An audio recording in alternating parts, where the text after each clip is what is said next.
बिस्मिल्लाहिर्रहमानिर्रहीम, अस्सलाम वालेकुम। जियो न्यूज़ पर आप देख रहे हैं आपस की बात और मैं हूं मुनीब फारूक। पाकिस्तान के सियासी हालात कशीदा हैं। मुल्क में आज ऐसी कैफियत है जहां एक दफ़ा फिर ये हालात बन रहे हैं कि ज़मान पार्क के अंदर उन लोगों के खिलाफ जिन्होंने डिसिक्रेशन की, पाकिस्तान की फ़ौजी अमलाक की, उनके खिलाफ ऑपरेशन किया जाए। क्योंकि आज वज़ीर इत्तलात पंजाब के जो है निगरान आमिर मीर साहब, उनकी प्रेस कॉन्फ्रेंस के मुताबिक तकरीबन 20 से 40 लोग ऐसे हैं जो कि इस मज़मूम मकसद के अंदर शामिल थे और उनकी लास्ट लोकेशन इस वक्त ज़मान पार्क की है। क्या वाकई एक ऑपरेशन होने जा रहा है या नहीं, इसका फैसला तो वक्त ही करेगा, लेकिन अल्टीमेटम 24 घंटे का दिया गया है। साथ ही साथ पाकिस्तान के अंदर माहौल ये बन रहा है कि वो लोग जो कि इस मज़मूम काम के अंदर शामिल थे, उनके खिलाफ पाकिस्तान आर्मी एक्ट और ऑफिशियल सीक्रेट एक्ट के तहत कार्रवाई की जाए। यकीनी तौर पर यह बहुत सख्त कानून है। आमतौर पर यह कानून उस वक्त इस्तेमाल किया जाता है जब कोई ऐसा शख्स जो कि फ़ौज के अंदर हो या इस एक्ट के नीचे आता हो और वो कोई वायलेशन करे, किसी भी तरह की मुतअद्दिद इसके अंदर जराइम शामिल हैं, तो उसको इसके तहत सज़ा दी जाए। लेकिन सिविलियंस को पाकिस्तान आर्मी एक्ट के अंदर ट्राई करना एक गैर मामूली अमल है। ऐसा नहीं है कि ये पहले नहीं किया गया, लेकिन ये एक गैर मामूली अमल है और बहुत से मुल्क के जो जय्यद कानूनदान हैं वो इसे एक पैरेलल जुडिशल सिस्टम भी गर्दानते हैं। लेकिन ख़ास वक्त ख़ास हालात हैं, इसलिए हालात ऐसे पैदा हो गए हैं जहाँ पर इस तरह के एक्स्ट्रॉर्डनरी मेजर्स लिए जाएँ।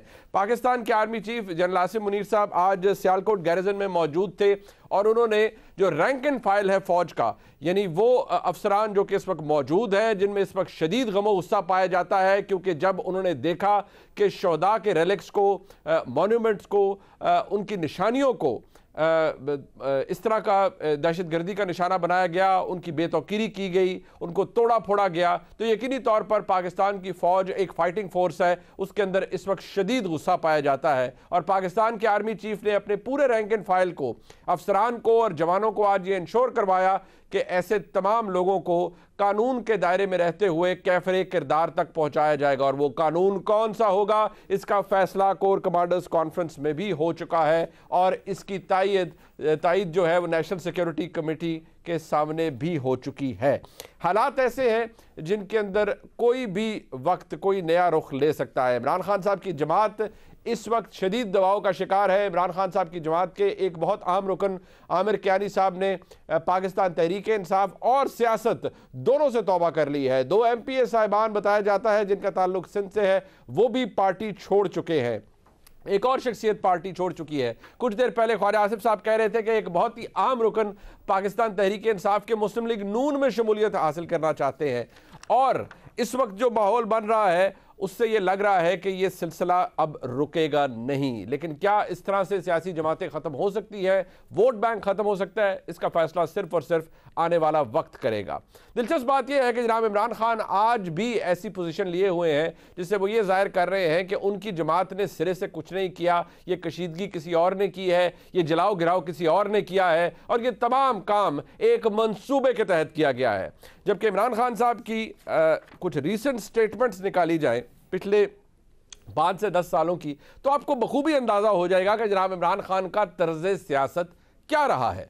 इमरान खान साहब आज दावा करते हैं, वे को सुनकर आप अम्यूज होंगे, जरा सुनिए। तहरीक इंसाफ 27 साल से मुझे एक जगह बताएं कि इमरान खान ने कहा हो कि किसी किस्म का आप कानून तोड़ें, कानून के बाहर चलें, आइन के बाहर। मुझे एक दफा एक स्टेटमेंट मेरी बताएं, मुझे एक मेरे लीडर की स्टेटमेंट बताएं जो मेरे नीचे है, जो मेरी पार्टी के लिए वो कहे कि जनाब तोड़ दो, घराव करो, जला दो। एक जगह बताएं। जनाब इमरान खान की फरमाइश हो तो पूरी कैसे न की जाए। जनाब इमरान खान की फरमाइश पर आज हम आपको दिखाते हैं कि पिछले 5 से 10 सालों के अंदर इतनी ज़्यादा स्टेटमेंट्स हैं कि समझ नहीं आ रही थी हमारे आर्काइव को कि किस तरह से कौन सी स्टेटमेंट रखी जाए, चूज़ की जाए। फिर भी हमने कुछ स्टेटमेंट्स आपके लिए इकट्ठी की हैं जहां जनाब इमरान खान, द वेरी इमरान खान, वो क्या फरमा रहे हैं वायलेंस के हवाले से, लोगों को प्रोवोक करते हुए क्या फरमा रहे हैं, सुनिएगा। नवाज शरीफ तुमने कोशिश की, ये बुज़दिलों की हरकत की कि पुरअमन एहतजाज पे तुमने पुलिस से कोई कार्रवाई करवाई, आग लग जाएगी पाकिस्तान के शहरों में। एक जाली पार्लियामेंट जिसमें जाली लोग बैठे हुए हैं, हम उधर जा रहे हैं और वो मुझे पता है कांप रहे हैं, उनकी शलवारें गीली हो गई हैं। मैं अभी कंट्रोल कर रहा हूं उनको, यहाँ ये जुनून को और जज्बे को कंट्रोल करके रखा हुआ है, ये मेरे कंट्रोल से निकल जाएगा। शायद खान मैं तुम्हें उल्टा लटका दूंगा, मैं तुम्हें गिरबान से पकड़ूंगा, पहले तो तुम्हें एक तेज बॉलर से पंचम लगाऊंगा, उसके बाद जेल में डालूंगा तुम्हें। कि मैं इस आईजी को पाकिस्तान के हर कोने में इसके पीछे जाऊंगा और इसकी कत्ल पकड़ूंगा। आईजी साहब मैं तुम्हें खुद जेल के अंदर डाल के रहूंगा, तुम्हारे घर वालों का रहना पाकिस्तान में मुश्किल हो जाएगा। और पाकिस्तान की पुलिस, मैं गुल्लू भट्टो तुम्हें मैं अभी पैगाम दे रहा हूं कि तुमने हथियार उठाए हमारे पे, तुम्हें इस दुनिया में छुपने की जगह नहीं मिलेगी। मैं खुद अपनी फौज को लेके prime minister house Nawaz Sharif के पास जा रहा हूं। ये चंद स्टेटमेंट्स हैं और बहुत कुछ इकट्ठा किया जा सकता है। और इमरान खान साहब की जब ख्वाहिश है तो क्यों ना दिखा दिया जाए उन्हें कि उनके पार्टी के लीडरान अभी कुछ दिन पहले यौम स्याह यानी 9 मई पाकिस्तान की तारीख में एक बदतरीन दिन के तौर पर याद रखा जाएगा, क्या स्टेटमेंट्स दी गई, किस तरह से लोगों को प्रोवोक किया गया। अनडिनाइबल फैक्ट्स हैं, देखिए।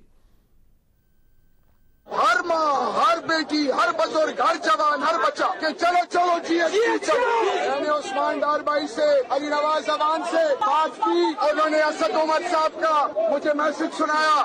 असद उमर साहब और मुराद साहब की जो लीडरशिप अभी डिसाइड करेगी, इंशाअल्लाह जीएसटी जाएंगे। अल्लाह रेड लाइन क्रॉस हुई तो आज कैंट की रेड लाइन भी क्रॉस हो गई। आज अवाम आई भी है, कोर कमांडर के घर के बाहर भी खड़ी है और अंदर भी जा चुकी है। बेशुमार और ऑडियो लीक्स हैं जो कि सामने आ रही हैं, बेशुमार क्लिप्स हैं, लेकिन वक्त नहीं है कि उनको चलाया जा सके। हमने अवाम का सेंटिमेंट लिया, पाकिस्तान के अवाम का, कि 9 मई के वाक़यात के बाद पाकिस्तान के अवाम क्या समझते हैं कि क्या होना चाहिए। देखिए, ये कोई सियासत नहीं है। हमारे अदारे जो मुल्क दुश्मन लोगों के सामने खड़े हैं, अगर आवाम उनके साथ कंधे से कंधा नहीं मिला सकती तो मेहरबानी करके वो उनके जो वो कमर है उसमें चुरा ना गो। कोर कमांडर के घर के अंदर ओ यार कोई ऐसा बंदा घुस नहीं सकता, ये हमारी आर्मी है सर, सब गलत किया, हमारी आर्मी है, हमारा दिल हमारी जान है। 9 मई को जो बदनज़मी इस PTI ने की, ये किसी भी सियासी जमात का किरदार नहीं हो सकता, ये सिर्फ शिद्दत पसंदी है। लिहाजा इस जमात का किला कमा करना होगा और इसकी रुकनीयत भी मुअत्तल होनी चाहिए। वहाँ जिंदा परिंदों को जलाया गया है, वहाँ कुरान जलाया गया है, वहाँ खुदा का घर जलाया गया है, वहाँ पाकिस्तान का परचम जलाया गया है, वहाँ कायदे आजम मोहम्मद रिजना का पासपोर्ट जलाया गया है, वहाँ कायदे आजम की तस्वीर को जलाया गया है। कायदे आजम ने हमारे पास एक उनकी एक छोटी सी निशानी जिसको हम संभाल नहीं सके। पाकिस्तान आर्मी की तरफ भी जो उंगली उठाएगा हम उसकी काट देंगे इंशाल्लाह। खान साहब की जितने कारकुन है सब ये गुंडागर्द हैं, इन्हें अरेस्ट करना चाहिए और इन्हें इबरत का निशान बनाना चाहिए। इनको आम लोगों की तरह ट्रीट नहीं करना चाहिए, इनके खिलाफ फौजी अदालतों में केस चलने चाहिए। ये पाकिस्तानी शहरी नहीं बल्कि मुल्क दुश्मन अनासर है, इनके खिलाफ मुकदमा दर्ज करके इनका ट्रायल फौजी अदालतों के अंदर किया जाए। और यकीनी तौर पर ये ऐसे सेंटिमेंट्स हैं जिनके बारे में क्या कहा जा सकता है। लोगों में शदीद गमो गुस्सा है। पाकिस्तान तहरीक इंसाफ ख़ुद को डिस्टेंस कर रही है इन तमाम तर मामलात से, लेकिन बदकिस्मत हालात ऐसे हैं जो कि उनको डिस्टेंस होने नहीं दिया जा रहा। आज अली जैदी साहब ने भी बड़ी जज्बाती तकरीर की, उन्होंने कहा कि मैं कंडेम करता हूँ। गुज़िश्ता रोज़ फवाद चौधरी साहब ने भी कहा कि वो भी समझते हैं कि बहुत शर्मनाक अमल हुआ और अब तो पाकिस्तान तहरीक इंसाफ के अरकान ऐसे हैं जो कि इस जगह पर आ गए हैं, वो कहते हैं कोई आ जाए और हमारी सुलह करवा दे पाकिस्तान की फ़ौज के साथ। वलीद इकबाल साहब ने, मेरे पास इतना वक्त नहीं है कि मैं उनका ऑडियो चला सकूँ, लेकिन उन्होंने ये बात कही है कि उन्होंने जो फुटेज देखी है, वो भी एक ज़िम्मेदार शहरी है, एक मायनाज कानूनदान है, उन्होंने भी ये कहा कि उनको पार्टी वर्कर्स उन फुटेजेस के अंदर नज़र आए जहाँ लोग बेहुरमती कर रहे हैं, जला रहे हैं जिना हाउस को और उसके अंदर तबाही फेर रहे हैं उसकी, लेकिन उन्होंने ये चीज़ देखी और उन्होंने इसको कंडेम किया।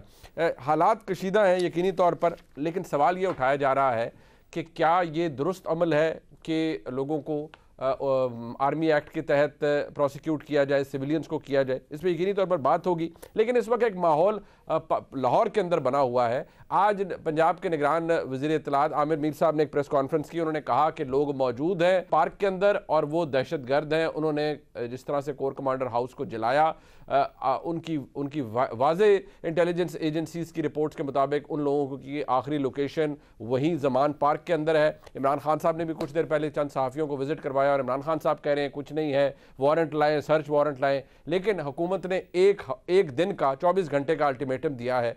क्या करने जा रही है पंजाब की निगरान हुकूमत, ये जान लेते हैं। आमिर मीर साहब हमारे साथ मौजूद हैं, वज़ीर इत्तलात हैं पंजाब के। बहुत शुक्रिया आमिर मीर साहब, आपने बड़ी धुआंधार प्रेस कॉन्फ्रेंस की आज। एक दिन का अल्टीमेटम भी दिया है। माहौल बड़ा अजीब बना हुआ है, सड़क ब्लॉक है ज़मान पार्क के पास और इमरान खान साहब तो कह रहे हैं उन्होंने किसी को अभी दौरा भी करवाया है, चंद सहाफ़ियों को, और वो कह रहे हैं कोई भी नहीं है अंदर, आकर आप भी देख लें। तो एग्जैक्टली प्लान क्या है इस वक्त? पंजाब की हुकूमत कोई ऑपरेशन करने जा रही है? जी देखिए, अभी मैंने भी सुना है कि खान साहब ने ये भी कहा है कि मुझे गिरफ्तार करने का फैसला हो गया है और शायद मेरी ये आखिरी गुफ्तगू हो, लेकिन ऐसा कोई अभी फैसला हुआ नहीं। खान साहब अभी जमानत पर हैं और अभी उनकी जमानत कोई मनसूख हुई नहीं है, तो उनको हम तभी गिरफ्तार करेंगे जब उनकी गिरफ्तारी का हमारे पास जवाब होगा। तो ये खान साहब सिर्फ लोगों को इश्तिहाल दिलाने के लिए हमेशा की तरह ये झूठा दावा कर रहे हैं कि मेरी गिरफ्तारी का फैसला हो गया। दूसरा, अगर उन्होंने कुछ सहाफ़ियों को जाके बुला के कुछ दिखाया है तो जाहिर है कि मतलब उनका घर है, वो अपनी मर्जी से कुछ भी दिखा सकते हैं और कुछ भी छुपा सकते हैं। तो हमारे पास सॉलिड इंफॉर्मेशन है इंटेलिजेंस इदारों से, जियो फेंसिंग के जरिए ये अब साबित हो चुका है कि वो लोग जो जिन्ना हाउस पे कोर कमांडर के घर पर हमलावर हुए थे, अस्करी टावर में घुसे थे, तोड़फोड़ की थी, आग लगाई थी, जिन्हें अब दहशतगर्द करार दिया जा चुका है, उनमें से 30 से 40 के करीब लोगों की आखिरी लोकेशन जो है वो ज़मान पार्क है, जिनमें के पार्टी के कुछ लीडर्स भी शामिल हैं और वर्कर्स भी शामिल हैं। तो ये तो इररिफ्यूटेबल एविडेंस है। अब जाहिर है कि हम चूंकि उनको अल्टीमेटम दे चुके हैं तो उन्होंने भी जवाब में कोई बात करनी है। मीर साहब, आपने दोपहर तकरीबन 3 बजे के करीब आज ये प्रेस कॉन्फ्रेंस की थी और कल 3 बजे जब आपका अल्टीमेटम पूरा होगा, 24 घंटे हो जाएंगे, तो फिर आप क्या करने का इरादा रखते हैं? कुछ सर्च टीम भेजेंगे, उन लोगों को वहां से निकालने की कोशिश करेंगे, अरेस्ट करने की कोशिश करेंगे? क्योंकि उन लोगों के पास तो जमानतें नहीं है और वो मतलूब है, जिस तरह आपने कहा, एक बहुत ही हीनियस क्राइम के अंदर। तो उनको उनकी तलाश कैसे करेंगे आप? देखिए, 24 घंटे की डेडलाइन देने और फिर उसमें एक रात गुजारने का बुनियादी मकसद ये भी है कि खान साहब सियाने पॉलिटिशियन है, रात को दीवारें टपवा दें अपने साथियों को ताकि वो अवेलेबल हो जाएं। मतलब अगर आप ये समझें कि कल सुबह के बाद हमें किसी बंदे की जो वांटेड हैं अवेलेबिलिटी हो जाती है लाहौर शहर में, तो इसका मतलब है कि उन्होंने हमारे अल्टीमेटम पर अमल करते हुए लोगों को वहां से निकालने का सिलसिला शुरू कर दिया। आपको पता है कि उनके घर के साथ काफी सारे घर लगते हैं जी, और वो माजी में खुद भी उसी घर की दीवारें फलांग कर पुलिस से बचते रहे हैं। तो ये अल्टीमेटम देने का एक मकसद ये भी है कि वो कुछ ऐसे फैसले कर लें जिनसे ना उनको प्रॉब्लम हो ना हमें हो। ठीक, बहुत शुक्रिया आमिर मीर साहब हमारे साथ मौजूद थे। इस वक्त प्रोग्राम में मौजूद हैं बैरिस्टर ज़फ़रुल्लाह खान साहब, सीनियर रहनुमा है पाकिस्तान मुस्लिम लीग नून के। जनाब नदीन अफजल चंद साहब हमारे साथ मौजूद हैं, सीनियर रहनुमा है पाकिस्तान पीपल्स पार्टी के और बहुत तजर्बा रखते हैं पाकिस्तान की सियासत का। चंद साहब आपका बहुत शुक्रिया। जनाब मंसूर अली खान साहब हमारे साथ मौजूद हैं, मुल्क के मुमताज़ सहाफ़ी हैं। बहुत शुक्रिया मंसूर साहब आपका भी। मुल्क के सियासी हालात के ऊपर आपसे भी हम चाहेंगे कि एक डिस्पैशनेट तज्ज़िया हासिल हो। बैरिस्टर ज़फ़रुल्लाह साहब, सबसे पहले मैं, क्योंकि इस वक्त बहुत बहस हो रही है और आप यकीन कीजिए इसमें प्रोग्राम में आने से पहले मुझे एक बड़ी वरिड फैमिली का अनोनिमस मैसेज आया और उनका बच्चा शायद कोई, मैं यही कह सकता हूं कि किसी ने प्रोपेगेंडे का शिकार हो के, बेरारवी का शिकार हो के वो कहीं GHQ चला गया और उसने वहां पर कोई प्रोटेस्ट किया। अब जारी बात है जो भी कुछ उसने किया उसके नतीजे में कानूनी अमल के तहत उसको गिरफ्तार किया गया। पूरी फैमिली बेहाल है और वो एक ही दुहाई दे रहे हैं कि हम मानते हैं कि हमारे बच्चे से गलती हुई है। मुझे नहीं पता वो बच्चा कौन है, लेकिन कहा जाता है वो गिरफ्तार है। कहा यह जा रहा है कि हमें पता है उसने गलती की है, लेकिन खुदारा उसको माफ़ कर दीजिए, उसको पाकिस्तान आर्मी एक्ट बहुत संगीन कानून है, उसके तहत सज़ा ना दीजिए, उसकी ज़िंदगी ख़त्म हो जाएगी, ज़िंदगी तबाह हो जाएगी, फैमिली बड़ी परेशान है। तो ये एक कंसर्न है और ह्यूमन राइट ऑर्गेनाइजेशंस का भी कंसर्न है पाकिस्तान के अंदर कि अगर आप पाकिस्तान आर्मी एक्ट के तहत या ऑफिसर सीक्रेट एक्ट के तहत लोगों को प्रोसिक्यूट करेंगे, सिविलियंस को, तो समहाउ ये एक इंप्रेशन देता है कि एक पैरेलल सिस्टम चल पड़ेगा और ये बड़ा सख्त काम होगा। बैरिस्टर साहब, आप तो वसी तजर्बा रखते हैं ऑफ कॉन्स्टिट्यूशनल प्रैक्टिस भी और हालात का। As a Pakistani, as a constitutionalist and as a lawyer above all, आप इनकरेज करते हैं कि ऐसे जराइम के अंदर लोगों को वाकई पाकिस्तान आर्मी एक्ट के तहत प्रोसिक्यूट किया जाना चाहिए? देखिए कि अगर कोई आदमी फेंस करता है तो फैमिली कोर्ट में जाते हैं, अगर रेवेन्यू लॉ का वायलेट करता है तो रेवेन्यू कोर्ट में जाते हैं, अगर फ़ौज से मुंसलिक कुछ ऑफेंसेस हैं तो वो मिलिट्री कोर्ट में, आर्मी के तहत ही ट्रायल होते हैं पूरी दुनिया में और पाकिस्तान में भी। लेकिन ये बात बिल्कुल सही है, एक तो गलबन बहुत सारी गलतफहमी फैलाई गई है, ये बहुत लिमिटेड स्कोप है। एक था 2017 में जो हमने आइन अमेंडमेंट करके मिलिट्री कोर्ट्स बनाई थी और जिसके तहत टेररिस्टों को और डैमेज करने वालों को और पार्टियों के और सियासी और मजहबी तशद्दुद पसंदों को, वो नहीं है ये इसमें एक लिमिटेड सी प्रोविजन है। दो, एक तो ये है कि क्या उसने पाकिस्तान के खिलाफ बगावत सीड्यूस किया है लोगों को, और दूसरा ये है अगर उसको आप ले जाएं इसमें जो ऑफिशियल सीक्रेट एक्ट है उसके तहत ये है कि जो सरकारी तनसीबात हैं उसमें जाके घुसना, फोटो लेना, तोड़ना। मैंने जो मुतालिया किया है गालिबन इससे अलावा तीसरा कोई ऑफेंस नहीं बनता। ठीक है, बाकी जो भी जराइम होंगे अगर वो इस आर्मी एक्ट के तहत ट्राई नहीं हो सकते, वो मिलिट्री कोर्ट्स और होती हैं जो फौज मार्शल लॉ लग जाता है और उस वक्त जो है आम पीपीसी के ऑफेंसेस भी होते हैं। तो एक बात तो ये रखनी चाहिए। ठीक है, अलबत्ता ये बात बहरहाल मैं भी कहूँगा कि ये पैरेलल तो इसलिए नहीं है कि पार्लियामान ने ये लॉ बनाया हुआ है और स्टैट्यूट बुक पे है। बिल्कुल ठीक है। 1967 में ये सिविलियन को ट्राई करने की आई थी अमेंडमेंट, ठीक है, और उसके बाद 2017 में आई थी। बहरहाल अगर तमाम पार्टियों ने इसको चेंज तो नहीं किया, इंक्लूडिंग इमरान खान ने, लेकिन इसके बावजूद भी मैं यही कहूँगा कि आम हालात में सिविलियन का ट्रायल सिविल कोर्ट में होना चाहिए। लेकिन इसमें कुछ ऑफेंसेस ऐसे भी हैं गालिबन जो सिविल कोर्ट में ऑफेंसेस नहीं है, सिविल लॉ में। बिल्कुल सही है। तो उनको आप क्या करेंगे?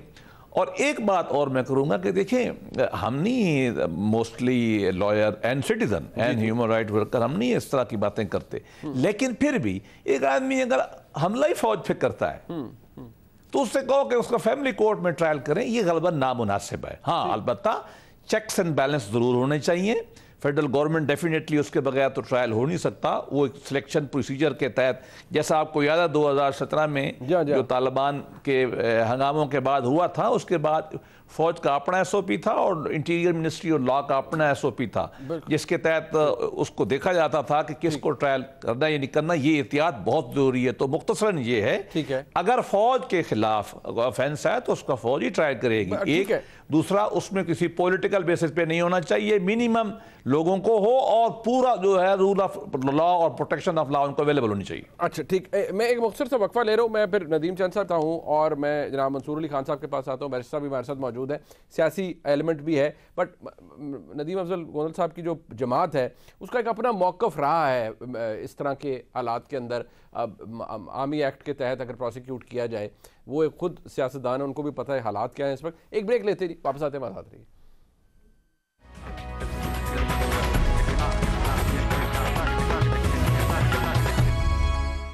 एक बार पर खुशामदीद कहते हैं। नदीम साहब, ये आपको तो मुझे बताने की ज़रूरत नहीं है इस वक्त हालात क्या है, आप बखूबी जानते हैं, बट एक अपना मौक़िफ़ भी ज़रा मुझे बता दीजिएगा बहसियत एक सीनियर सियासतदान, एक एज अ पॉलिटिकल वर्कर आपका क्या मौक़िफ़ है कि सिविलियंस को ट्राई किया जाना चाहिए? गैर मामूली हालात हैं, ये हुआ नहीं है इस तरह से कि कोर कमांडर हाउस पहले किसी ने जलाया हो या इस तरह से GHQ पे हमला दहशतगर्दों ने किया था, अब तो क्या कहा जाए किस तरह हो गया। तो क्या आप इसे सपोर्ट करते हैं, ये जो एक गैर मामूली हालात के अंदर गैर मामूली अमल किया जा रहा है? लेकिन क्योंकि बैरिस्टर साहब कहते हैं कि कुछ मामलात ऐसे हैं जिनको जो PPCB में कवर नहीं होते, और वो अगर आर्मी एक्ट को देखा जाए तो उसके अंदर वाजे भी है कि कुछ इंस्टॉलेशंस के ऊपर अगर हमले होते हैं या कुछ ऐसा होता है और वो फौजी अमलाक के ऊपर हो रहे हैं तो वो गालिबन पीपीसी के अंदर भी कवर नहीं होते, उनका ट्रायल फिर होना है आर्मी एक्ट के तहत। तो आपका मौक़िफ़ इस पे क्या है? देखिए जी, जहाँ तक फौजी ब्लाक का तल्लक है या जो जना उसके साथ हुआ, जो हमारे मुल्क में इस वक्त हुआ, उसके ऊपर तो जितनी भी मजम्मत की जाए वो कम आया और इसको सज़ा भी मिलनी चाहिए, क्योंकि पाकिस्तान की तारीख़ में ये पहली दफ़ा हुआ है। ठीक, लेकिन ये देखना कि एक पॉलिटिकल जमात के वर्करों के ख़िलाफ़ या ये शायबा जाए कि शायद कोई पॉलिटिकल इंजीनियरिंग के तौर पे इस्तेमाल हो, इन चीज़ों को, दो चीज़ों को अलग-अलग रखना चाहिए। जिस तरह पहले हम कहते थे ना अकाउंटेबिलिटी को और पॉलिटिकल डायलॉग को अलग-अलग करें, उस वक्त पीटीआई नहीं मानती थी, क्योंकि आज वो ज़रा जवाल पजीर है। तो मेरे ख्याल में आज हम जो बैठे हैं हुकूमत के अंदर हो या हुकूमती तादी हों, हमें फिर भी बर्दाश्त का और बड़े दिल का मुजाहरा करना चाहिए। ठीक है, और हमें फ्रंट पे आना चाहिए। और ये जो लड़ाई है, इस लड़ाई को हम इदारों की तरफ से खींच के हमें सियासत की तरफ लेके आना चाहिए। ठीक है, ना कोई सुप्रीम कोर्ट से लड़े, ना कोई हमारी फ़ौज से लड़े। और हम दुनिया को ये हमें मैसेज देना चाहिए कि पाकिस्तानी कौम में अभी भी इतनी ताकत है, हमारी सियासत के अंदर इतनी टॉलरेंस, इतनी रवादारी, इतनी बर्दाश्त, इखलाकियात आज भी है कि हम इतना कुछ होने के बावजूद भी एक टेबल पे बैठ जाते हैं और चीज़ों को बैठ के रिजॉल्व कर लेते हैं। ठीक है, ये हमारी जिम्मेदारी है और मैं समझता हूँ जितना भी हम जल्दी इसके ऊपर करें वो बेहतर होगा। नदीम भाई, वो इमरान खान साहब तो कह रहे हैं, कथा कलामी इमरान खान साहब तो अभी कुछ देर पहले भी कह रहे थे कि कोई बात कर लें, मैं इंतजार कर रहा हूँ, बात कर लें। उधर शौकत यूसुफजई साहब कहते हैं कोई हमारी फौज से सुलह करा ले। सर, तो आप क्या इनिशिएटिव लेंगे कि हालात ठीक हो जाए, कोई बात करें? मैं तो खान साहब के साथ रहा हूँ। मैं तो डायरेक्ट उनको कहता होता था कि पॉलिटिकल डायलॉग ज़रूर करें आप पार्टियों के साथ। सुनी सुनाई बात तो दूसरों की होती है ना, मेरे तो खुद उनसे मुकालमा रहा है। बिल्कुल सही। और ये जो आज जो इंटेलेक्चुअल्स, पॉलिटिकल इंटेलेक्चुअल्स जो बयानिए अपना दे रहे हैं, जिनका सॉफ्टवेयर आज नई जिद्दत के मुताबिक सॉफ्टवेयर अपडेट हुआ है, पुरानी जिद्दत के मुताबिक मैं तो पहले भी उनको यही समझता था कि वो कभी भी ना इनकलाबी थे ना वो डेमोक्रेट थे, वो तो इक़्तिदार पसंद लोग हैं। आज भी जो इक़्तिदार पसंद लोग हैं वो इक़्तिदार क्योंकि जब देखेंगे कि पीटीआई का इक़्तिदार दूर होता जा रहा है तो वो इस कश्ती से छलांग लगाएंगे, किसी कोई ज़ोर की ज़रूरत भी नहीं पड़ेगी, वो खुद छलांग लगाने के लिए ट्राई करेंगे। सही, ये अलमिया है हमारा और ये होता है। सही, रह की बात आप देखें, इस वक्त मैं समझता हूँ कि बड़ा क्वेश्चन है आपका कि मिलिट्री कोर्ट्स के हवाले से, ये बैरिस्टर साहब बेहतर बता सकते हैं, लेकिन मैं समझता हूँ कि अदल का दामन हमें नहीं छोड़ना चाहिए। अगर हमने रियासत कायम रखनी है तो हमें अदल का दामन, लेकिन छोटे सूबों में आपने कई मिलिट्री कोर्ट्स के लिए सिविलियन को ट्राई किया भी। सही, और अब अगर पंजाब में आप इतना कुछ होने के बाद नहीं करेंगे तो ये एक फेडरेशन के ऊपर भी एक क्वेश्चन है। बहुत बड़ा वैलिड पॉइंट है। ये बड़ा कॉम्प्लिकेटेड सा सवाल है।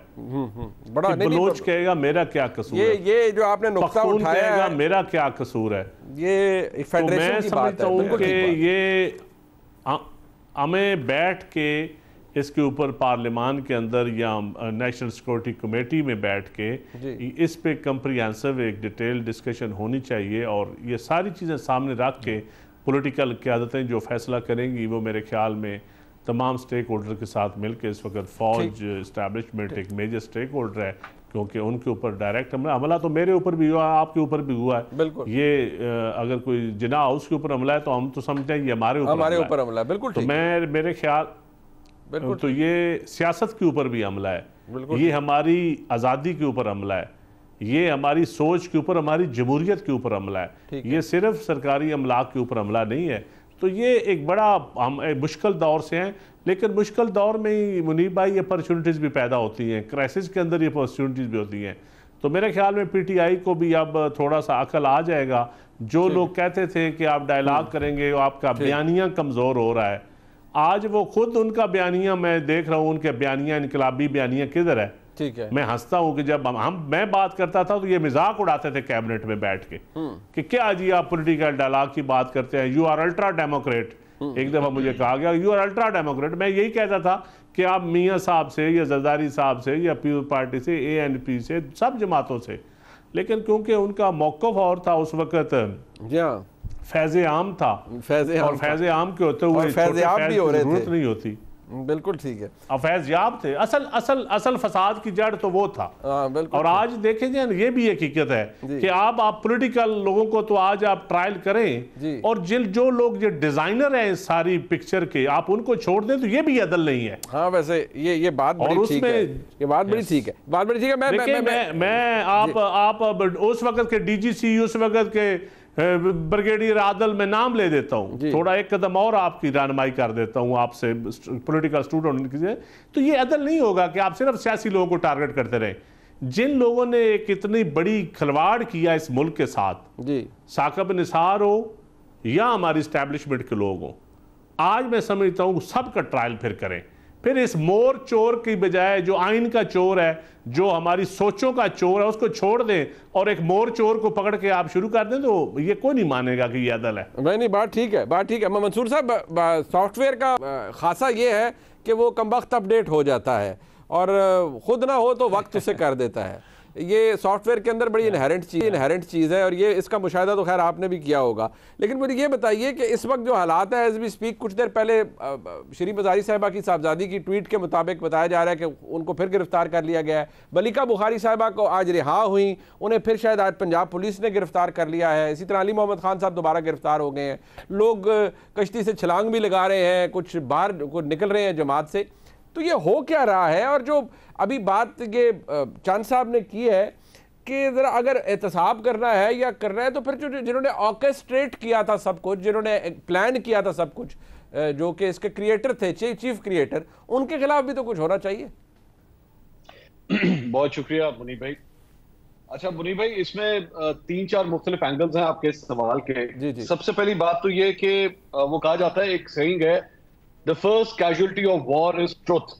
सबसे पहले सच का कत्ल होता है जब जंग का आगाज होता है। हम लोग एक सियासी जंग में इस वक्त शुरू हुए हैं ना, दोनों साइड जो है वो अपनी अपनी बातें कर रही हैं, लेकिन हकीकत ये है, हकीकत अगर एक बिल्कुल एक न्यूट्रल पॉइंट ऑफ व्यू दिया जाए, जो कि इमरान खान साहब को ज्यादा पसंद नहीं होता, तो दोनों साइड्स को पता है कि हमारी तरफ से ज्यादतियां हो रही हैं। आज ये जो श्री मजारी की तीसरी दफा गिरफ्तारी हुई है, मेरे ख्याल में बैरिस्टर साहब के दिल से अगर आप पूछें या चंद साहब के दिल में पूछें, इनको पता है ये गलत हो रहा है, ये गलत हो रहा है, ये तरीका गलत है।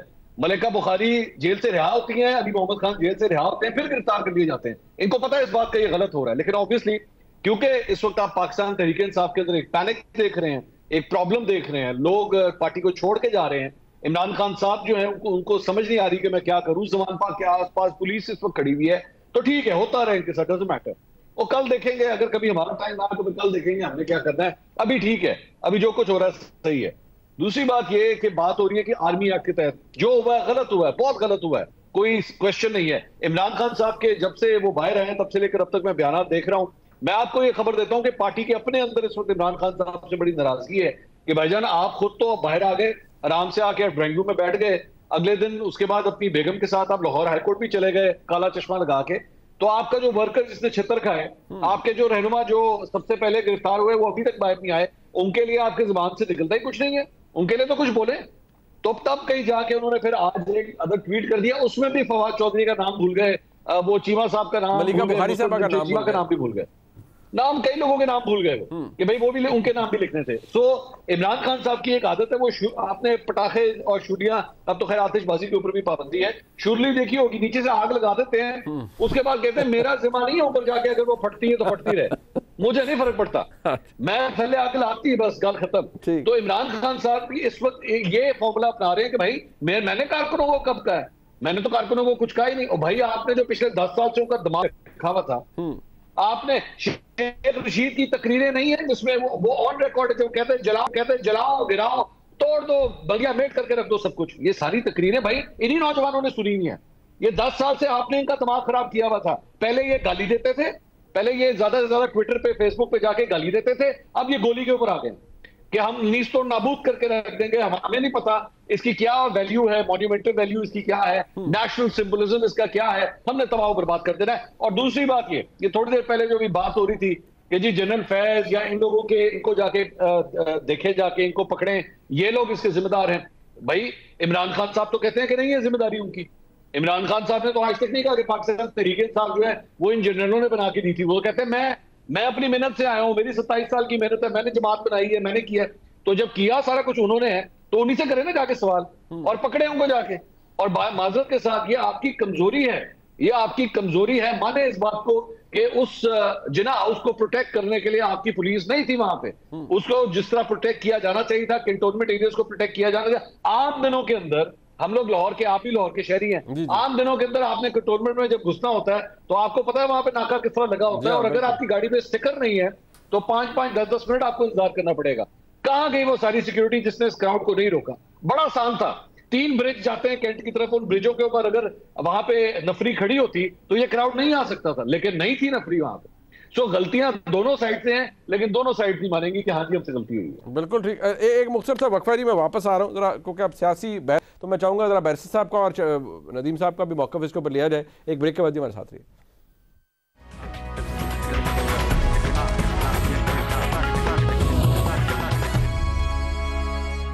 ब्रेक के बाद फिर खुशामदीद कहते हैं। बैरिस्टर साहब, पहले तो ये सियासी बहस भी है और बड़े वैलिड पॉइंट उठाए नदीम अफजल चंद साहब ने भी और मंसूर अली खान साहब ने भी बड़े वैलिड पॉइंट्स रेज किए हैं। बट सवाल ये है कि अब इमरान खान साहब की जमात भी कहती है जी हमारा ही राजीनामा करा दें। इमरान खान साहब खुद कहते हैं वो अक्ल करें, कोई आके बात करे, बात कर लें।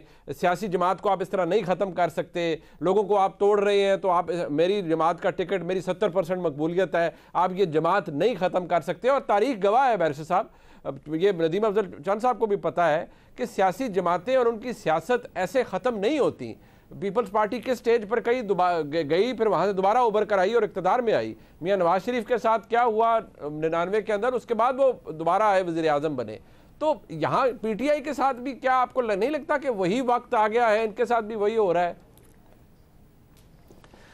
देखिए, इमरान खान का जो तजर्बा है ना जी, उसने ये साबित कर दिया है कि एक तो वो फाशिस्ट था और वो हक और बातिल का अपने आप को म्यार समझता था। पीपल्स पार्टी को हमें हिंदुस्तान से भी बदतर समझता था, वो बात की तरफ मिलान नहीं करता था।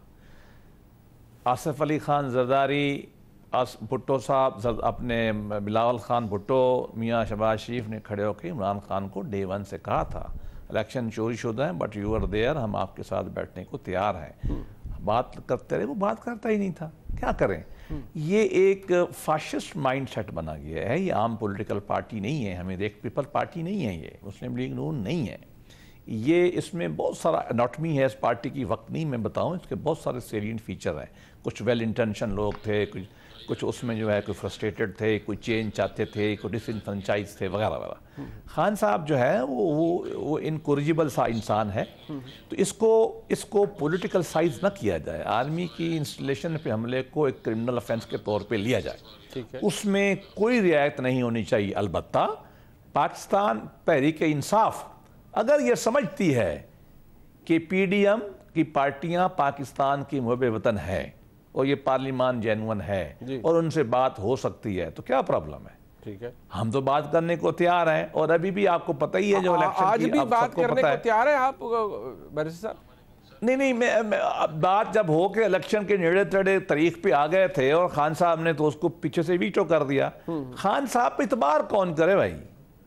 देखिए, खान साहब तो वो आदमी हैं जो कहते हैं कातिल का एक बाद वकील, वो कहता है मकतूल के सर पे, मकबूल के कंधों पे सारी नहीं था। खान साहब तो इस तरह की बातें करते हैं। मैं आपको तालिब इल्म की ऐसे से बता सकता हूँ, ये पॉलिटिकल फिनोमेना नहीं है खान साहब, ये क्रिस्मेटिक पॉपुलर फिनोमेना है। दुनिया में जहां भी आता है तबाही करता है। पाकिस्तान सोएकारनों का, जमाल नासिर का, नकरूमा का, और उससे बदतर ये हिटलर और मुसोलिनी का तजर्बा नहीं कर सकता। ये नेचुरल डिसइंटीग्रेशन होगी, जो लाए गए हैं वो लोग चले जाएंगे। अलबत्ता हम फिर भी कहेंगे PTI का कारकुन के साथ कतअन किसी लेवल पे कोई कानूनी नाइंसाफी नहीं होनी चाहिए, उनका कानून ज़ाब्ते के मुताबिक ट्रायल होना चाहिए। आई रियली होप बैरिस्टर साहब के ऐसा ना हो। बट नदीम भाई ये बताइएगा, ये जो मैं एक मिनट में एक लाइन अर्ज करूं। देखिए, 2017 में हमने मिलिट्री कोर्ट क्यों बनाई थी? जी, सब ने ये तय कर लिया था कि अदलिया उस वक्त की जो है एक बड़ा अहम पॉइंट है गौर करना, वो ट्रायल करने के लिए तैयार नहीं थी, बिल्कुल नहीं थी। ठीक है, पीपल्स पार्टी ने शदीद मुखालफत की, आखिरत में वो मान गए। बिल्कुल हमने मुखालफत की, मैंने मुखालफत की, हम मान गए। ये जो रीसेंट ट्रेंड आपने देखा है ना अदालतों में, इससे ये तय हो गया है कमोबेश लोगों के जहन में, पॉलिसी साजों के जहन में, कि लाडलापन कायम है होना। जो मैं कानून का तालिब इल्म हूं, आप भी हैं, पाकिस्तान की तारीख में अननोन मुकदमे की जमानत तो मैंने नहीं देखी है। यानी कि अदलिया मैंने भुट्टो का ट्रायल भी देखा है, मैंने ये बहुत बड़ी वजह है, ये बहुत बड़ी वजह है बहुत बड़ी ये तय करने में। अदलिया का रवैया, उनका कंडक्ट भी वजह है कि आप मजबूर है इस वक्त। बिल्कुल है, एस्टैब्लिशमेंट भी के मैं मान रहा हूं ये वजह है, मैं कह रहा हूं वजह किया जाए प्रोसेस। ठीक, अच्छा वजह है ये, मैं आपको बता रहा हूं। अच्छा, बिल्कुल ठीक है, रिकॉर्ड पे आगे। नदीम भाई, ये जिस तरह से पाकिस्तान तहरीक इंसाफ के लोग, आज कोई चला गया, कियानी साहब चले गए, आपके कोलीग हैं, अब सारे जारी बात है आप लोग इकट्ठे, आप तो हुकूमत में भी रहे, उस जमात में भी रहे, बट सवाल ये है कि जो लोग छोड़ छाड़ के जा रहे हैं और ये सब कुछ हो रहा है, सियासत तो किसी की ख़त्म नहीं होती, ये तो आप भी जानते हैं बैसियत एक सियासी कारकुन। ये क्या बज़ोरे बाजू किया जा रहा है या लोगों को खुद नजर आ रहा है, जैसे पहले आपने कहा कि इक़्तिदार से दूर हो रहे हैं तो लोग कश्ती से छलांग लगा रहे हैं? देखें, जो तो अवामी लोग होंगे उनकी सियासत नहीं ख़त्म होती जिनका तल्लक अवाम से होता है, और जिनका तल्लक ही एक ऐसे नज़रिए से जो इक़्तिदार पसंद नज़रिया होता है और जो किसी के सहारे बैसाखियों पे सियासत करने के आदी होते हैं, तो वो खैर इस मुल्क में तो हमेशा वो शॉर्टकट में ऊपर आ ही जाते हैं। हम तो समझते हैं कि उनकी सियासत ख़त्म होगी, लेकिन वो क्योंकि सिर्फ पावर एंजॉय करने की सियासत समझते हैं, तो वो उनके बारे में मैं क्या कहूँगा कि उनका फ्यूचर क्या है। लेकिन मैं समझता हूँ कि ये हर किसी का अपना फ़ैसला है, और इस वक्त पीटीआई के साथ कई किस्म के लोग हैं जो समझते हैं, जो इस्लामिक टच भी जिनके आगे एक्सपोज हो रहा है, जो हक और हुसैनियत और यजीदियत की जंग जो खान साहब थे वो भी एक्सपोज हो रही है, और कई के सामने रूल ऑफ लॉ भी एक्सपोज हो रहा है। कई इक़्तिदार, क्योंकि मैं तो वर्करों को शुरू से कहता हूँ कि मैं 3 साल में मैंने कभी वर्करों के साथ खान साहब को मिलते नहीं देखा। उस वक्त बहुत कम मिलते थे, और जो पावर एंजॉय की है, पावर एंजॉय तो 4-5 बंदों ने इस मुल्क में की है ना। 2-3 ब्यूरोक्रेट थे, आजम खान वगैरह, और 1-2 और थे, शहजाद अकबर और ये खुसरो बख्तियार, और ये 2-4 ये लोग थे खान साहब के जो आसपास थे, और 2-3 आपके फौजी बैकग्राउंड के लोग थे। इन 5-6 बंदों ने मुल्क तो चलाया है। बिल्कुल ऐसे। बाकी तो बुज़दार भी डमी कैरेक्टर था, और महमूद खान भी डमी कैरेक्टर था। इस्लामाबाद से बैठ के सूबे तो चलाए गए, गवर्नेंस और नोट भी कमाया गया, सारा कुछ हुआ। सही। जिस तरह ब्यूरोक्रेसी को उखाड़ बछाड़ भी पैसों के जरिए, फिर हाउसिंग सोसाइटियों के अंदर जो कुछ हुआ, तो मेरे ख्याल में ये सारे ऐसे गंद हैं जो हमारी सियासत का हिस्सा हैं। देखना यह है कि हमने आगे कैसे चलना है। ठीक है, वे फॉरवर्ड क्या है, वे फॉरवर्ड क्या है, इस क्राइसिस से हमने मुनीब भाई निकलना कैसे, तो मेरे ख्याल में पॉलिटिकल डायलॉग के बगैर 2 ही तरीके हैं। या तो आप जो एडमिनिस्ट्रेटिव तरीका इख्तियार कर रहे हैं इसके जरिए निकले, या आप पॉलिटिकल डायलॉग के जरिए निकले। 2 ऑप्शन है। तो मैं as a political worker political dialogue के ऑप्शन को प्रायोरिटी दूंगा। ठीक हो, जो मेरे से अक्लमंद लोग बैठे हैं, जो समझदार हैं, थिंक टैंक हैं, जो फैसले करने वाले हैं, बिल्कुल ठीक है। कोई कहे कि एडमिनिस्ट्रेटिव तरीके से हम निकलें, तो मेरे ख्याल में, मैं माजरत के साथ, मैं पॉलिटिकल वर्कर हूँ, मैं आज भी कहता हूँ कि पॉलिटिकल डायलॉग से हमें इस क्राइसिस से निकलना चाहिए। ठीक है, टुवर्ड्स द एंड मंसूर साहब, सियासी डायलॉग की एक तो वक्त और गुंजाइश आपको नजर आ रही है, जरा बताइएगा इख्तिसार से। तो मेरे ख्याल में गुंजाइश हमेशा मौजूद होती है मुज़ाकरात के लिए, ये कभी भी नहीं बंद हो सकता। और अगर कोई भी सियासतदान अगर ये सोच रखता है कि जी बातचीत नहीं हो सकती, या मैं फलां से बात नहीं करूंगा, मैं इससे बात नहीं करूंगा, तो माजरत के साथ मैं उससे सियासतदान मानता ही नहीं हूँ। और इस सारे केस के अंदर सारा ओनस जो है वो इमरान खान साहब के ऊपर आता है। उनकी इज्जत, उनकी अना जो अब तक रही है, जिसकी वजह से आज हम यहाँ तक पहुंचे हैं, ये सारे मामला पहले भी रिजॉल्व हो सकते थे। दूसरी जगह पे हुकूमत, जाहिर बात है, पावर के अंदर है, हर किस्म का एडमिनिस्ट्रेटिव पावर उनके हाथ में है, पुलिस उनके हाथ में है। अब ये बिला वजह की चढ़ाइयां जो है ना ज़मान पाक के ऊपर करना बंद करें, और कोई ना कोई रूट निकाले कि आपस में बैठ के गुफ्तगू करके इशू को रिजॉल्व किया जाए। ठीक हो गया, ठीक हो गया। बहुत शुक्रिया जनाब साहब, हमारे साथ मौजूद थे बैरिस्टर ज़फ़रुल्लाह साहब, जनाब मंसूर अली खान साहब और नदीम अफजल चंद साहब। प्रोग्राम आपने देखा नहीं, देखने का बहुत शुक्रिया। खुदा हाफ़िज़।